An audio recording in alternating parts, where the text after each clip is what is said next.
Olá, meu nome é Gabriel Bariani, eu sou estagiário do Museu Exploratório de Ciências da Unicamp e hoje eu vou mostrar para vocês como fazer um meio de cultura para bactérias e fungos. Então, para a gente começar a fazer o nosso meio de cultura, o primeiro passo, antes de tudo, é imprimir o protocolo. E o que é um protocolo? É um documento que parece com uma receita, que ele vai falar para a gente o que a gente vai precisar, quais são os ingredientes que a gente vai precisar e como fazer o nosso meio de cultura.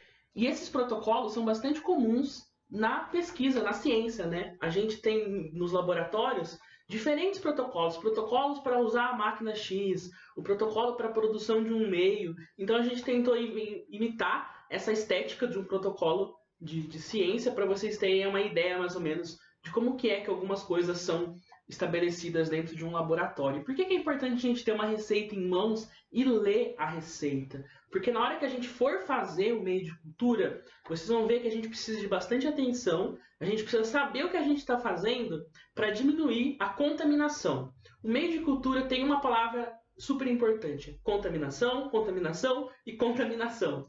Então essa vai ser a nossa maior dificuldade na produção desse meio de cultura. Não é uma receita difícil, mas eu espero que vocês consigam baixar esse documento, ler ele com calma, ver o que ele está pedindo, qual que é o passo a passo daquela receita, e aí quando a gente for fazer vai ser mais tranquilo, ok? Não vai ter nenhuma, ai meu Deus, o que eu faço agora? E esquece as coisas lá toda aberta, contaminando. Então, após a gente ter lido o protocolo, separado os ingredientes, que eu vou passar aqui com vocês de novo, que é bem pouquinha coisa. Basicamente, a gente vai precisar de gelatina incolor, pode ser de qualquer marca, pode ser da mais baratinha, tá? Se você não tiver a gelatina incolor, dá para fazer com essa gelatina de sabor, mas aí eu recomendo que você use uma gelatina preferencialmente do sabor abacaxi. E não é porque os micro-organismos gostam mais de abacaxi, é porque a de abacaxi ela é a mais translúcida, ou seja, ela não tem um corante muito forte, que vai deixar um meio de cultura um pouco mais, né, mais transparente, não vai ficar aquele coloridão, e a gente vai poder ver melhor os nossos micro-organismos. E uma cor mais neutra também, né? Além da gelatina, que é o grande principal, vai ser o caldo de carne em cubos também. Pode ser do mais baratinho que for, não precisa gastar muito dinheiro. Pede para sua vizinha, caso você não tenha em casa. Pede para sua avó. Não precisa comprar uma caixona inteira, tá? A gente vai usar só um cubinho para essa receita. Açúcar. A gente também vai precisar de açúcar normal de casa. 1,5 colher de... Então tá bem pouquinho açúcar aqui, mas eu separei já. E água quente. Como eu estou gravando aqui, não estou gravando na minha cozinha, eu esquentei a água e coloquei ela nessa garrafa térmica, mas o ideal é que essa receita seja feita no fogão ou no micro-ondas, na cozinha. E aí vai um aviso: crianças, não lidem com fogão ou com o micro-ondas sem o acompanhamento de um adulto, tá? É muito importante a supervisão de um adulto para lidar com água quente, não é brincadeira. Até mesmo o micro-ondas é bastante perigoso, então se você for utilizar ele, tome cuidado para esquentar a água dentro do micro-ondas, tá? Não saia colocando lá 10 minutos e se esquecendo da água lá dentro. Peça a ajuda do seu pai, da sua mãe, de algum responsável, do seu irmão mais velho, alguém que saiba usar ou o fogão ou então o micro-ondas de uma maneira responsável para que ninguém se machuque, tá bom? Com os ingredientes separados, o nosso próximo passo é já pensar logo antes da gente começar a fazer aonde a gente vai colocar o nosso meio de cultura. Isso é muito importante a gente pensar antes, como eu falei para vocês, para durante o processo a gente não ficar, ai meu Deus, eu preciso de um pote, falta um pote, eu preciso sair correndo procurar alguma coisa. Algumas dicas de potes para vocês. Idealmente, no mundo ideal, a gente faz esse tipo de meio de cultura gelatinoso, né, que a gente fala, que ele é como se fosse uma gelatina pronta para micro-organismos. Nesse aparato científico aqui, nesse equipamento, né, não sei muito bem como chamar, que é uma placa de Petri. Essa aqui é de plástico, tá? Mas tem algumas de vidro e de outros materiais. E o que é uma placa de Petri? Não sei se vocês vão estar conseguindo ver porque ele é transparente, mas eu vou estar colocando imagens aqui de uma placa de Petri. Ela é esse recipiente que tem duas partes, né? Uma parte de baixo e uma tampa. Ela abre, né? E essa parte aqui de baixo é um pouquinho maior, a tampa é um pouquinho menor, e ela se fecha muito bem. E ele é ideal para a gente fazer esse tipo de placa de cultura. O tamanho dela permite que a gente faça um filme do tamanho ideal, né? A gente não pode fazer uma gelatinona assim, de 10 centímetros de altura, então a gente faz um filme fino, igual eu estou mostrando aqui nessas placas de cultura já prontas para vocês. A gente não preenche a placa de Petri por completo, né, com a gelatina. Mas, como não é tão fácil assim encontrar placas de Petri, a gente pode utilizar qualquer outro tipo de pote, de preferência descartável, e eu vou falar mais disso para vocês depois, que a gente tenha um fundo razoavelmente largo e que a tampa dele seja transparente, igual esse pote aqui, ou então a gente faça uma tampa utilizando plástico filme transparente para a gente conseguir ver lá dentro. Então um potinho de margarina funciona. Esse daqui era um potinho que veio queijo dentro, ele é ideal porque ele é todo transparente, eu vou conseguir ver sem problema nenhum. E ele tem quase que o mesmo tamanho, né, de uma placa de Petri. Acho que ele é até maior, inclusive.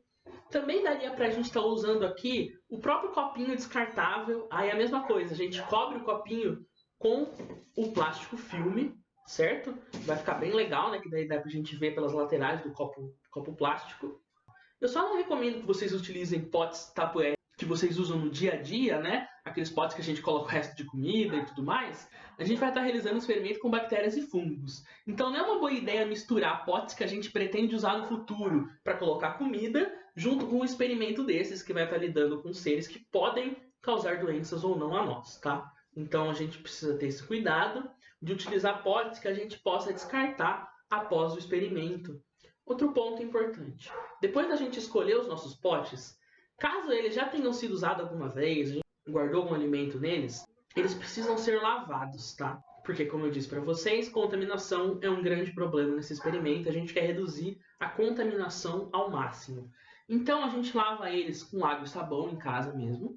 Por a gente estar fazendo um experimento em casa e não tem como a gente utilizar algumas máquinas que existem na faculdade, por exemplo, para fazer higienização de recipientes, basta a gente lavar eles com bastante atenção na pia mesmo, com água e sabão. E na hora de secar, ou a gente pega um pano de louça novinho, seco, né, que a gente acabou de guardar no guarda-roupa, ou então a gente seca eles com papel toalha.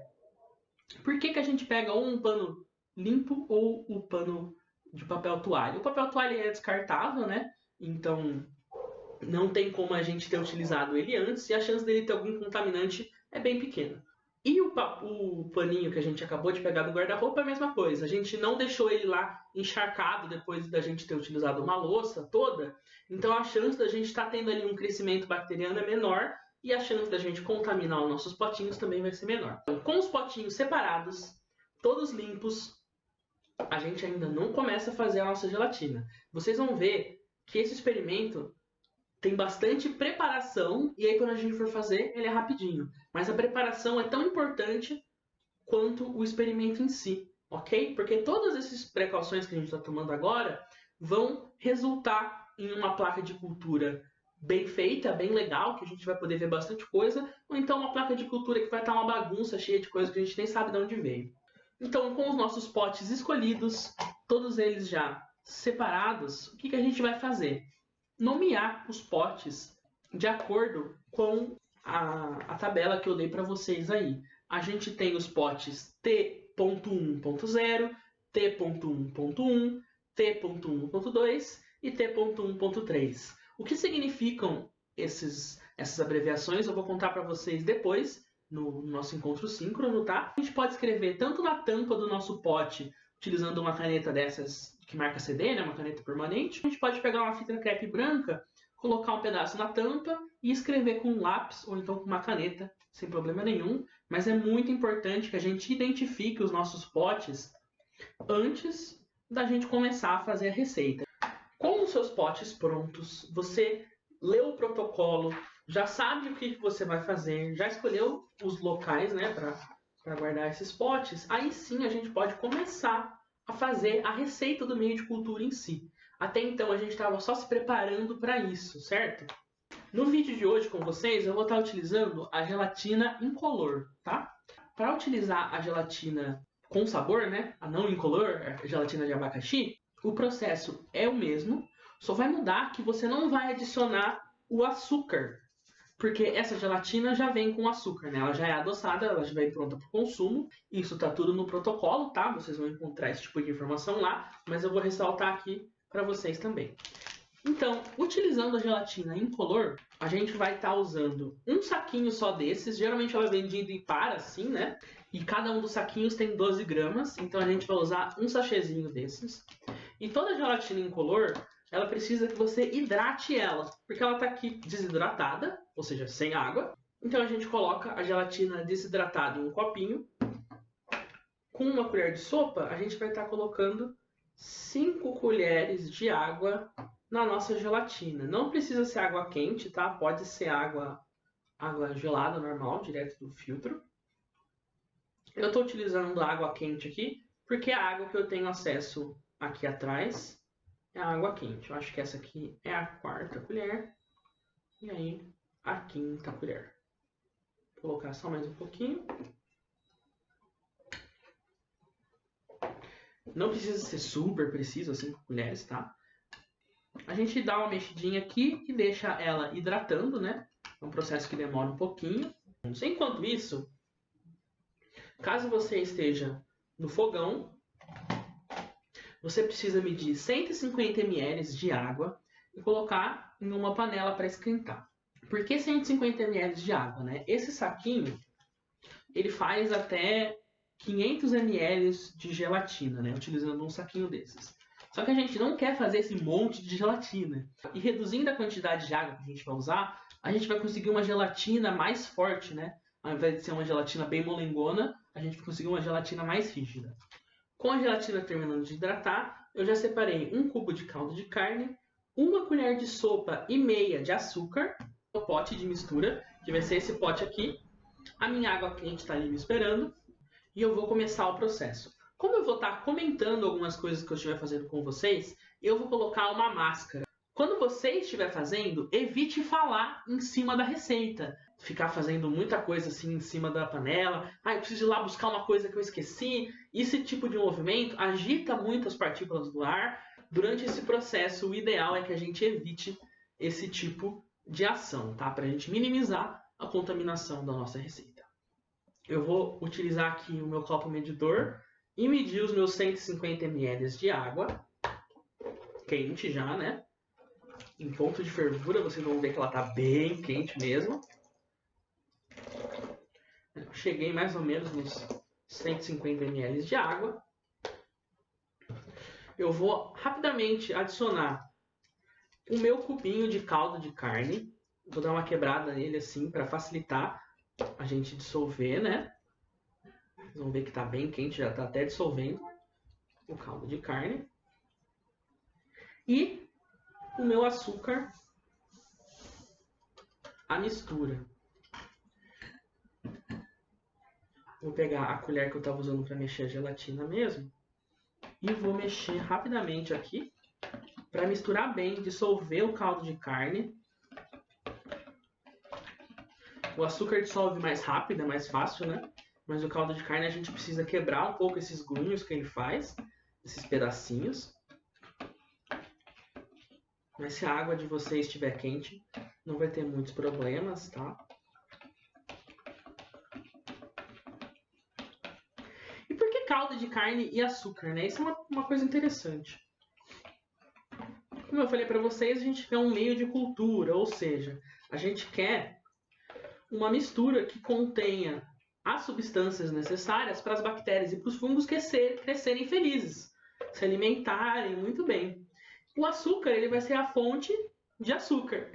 Ele vai ser uma fonte fácil de alimento, né? O açúcar, ele é facilmente digerido e transformado em energia. Enquanto o caldo de carne, ele vai estar trazendo para a gente sais minerais, proteínas, um pouco de óleo, né? O caldo de carne ele é um preparado que utiliza carne e bastante outras coisas. E isso vai garantir uma mistura bastante deliciosa para as bactérias e para os fungos. Nada deliciosa para a gente, então não provem isso, porque é bem nojento, tá? Assim que você misturar bem o caldo de carne e o açúcar, basta adicionar a gelatina hidratada na mistura. Lembrando que a gelatina incolor não pode ser fervida no fogão, ok? Já sem o fogo direto, né? Só com o calor que ela tem, já vai ser o suficiente para a gente misturar essa gelatina, incorporar ela à mistura, sem estragar a propriedade dela, ok? Vou misturar bem aqui essa gelatina.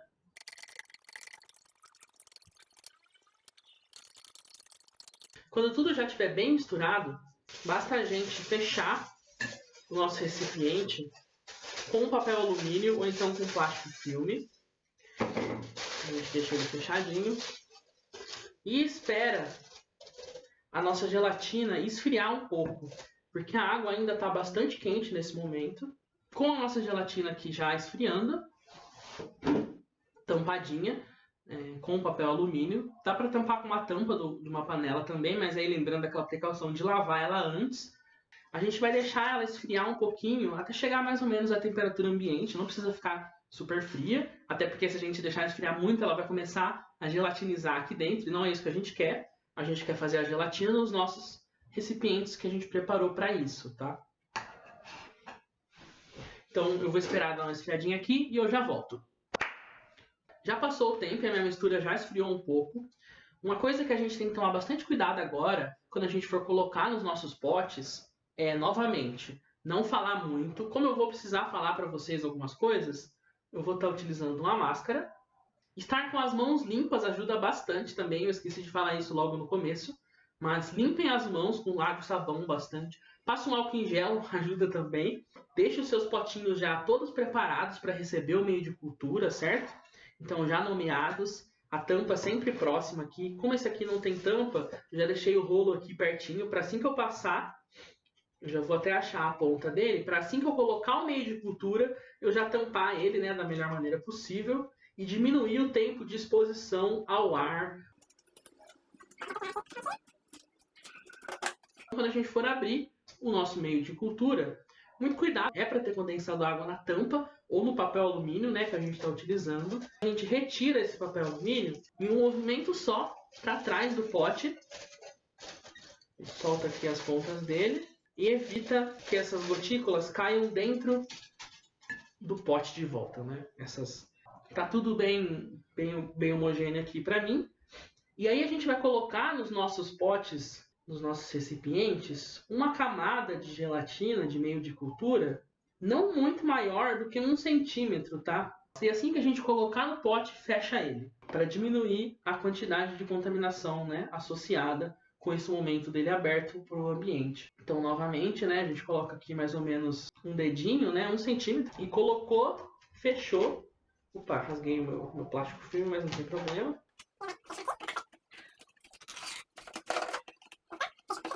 Eu fiz só 2 aqui, mas no de vocês vão ser 4, né? Com os potinhos já fechados. Deixa ele onde ele tá por uns 15 minutos, mais ou menos, 20, que é o tempo dele começar a fazer a gelatina, né? Começar a se solidificar fora da geladeira mesmo, porque vai ser mais fácil para você levar de um lugar para o outro.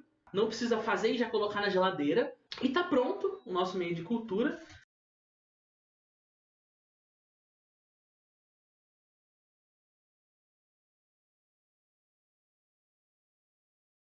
Eu espero que vocês tenham gostado, conseguido fazer aí sem grandes dificuldades. Até mais, galera. A gente se vê. Tchau!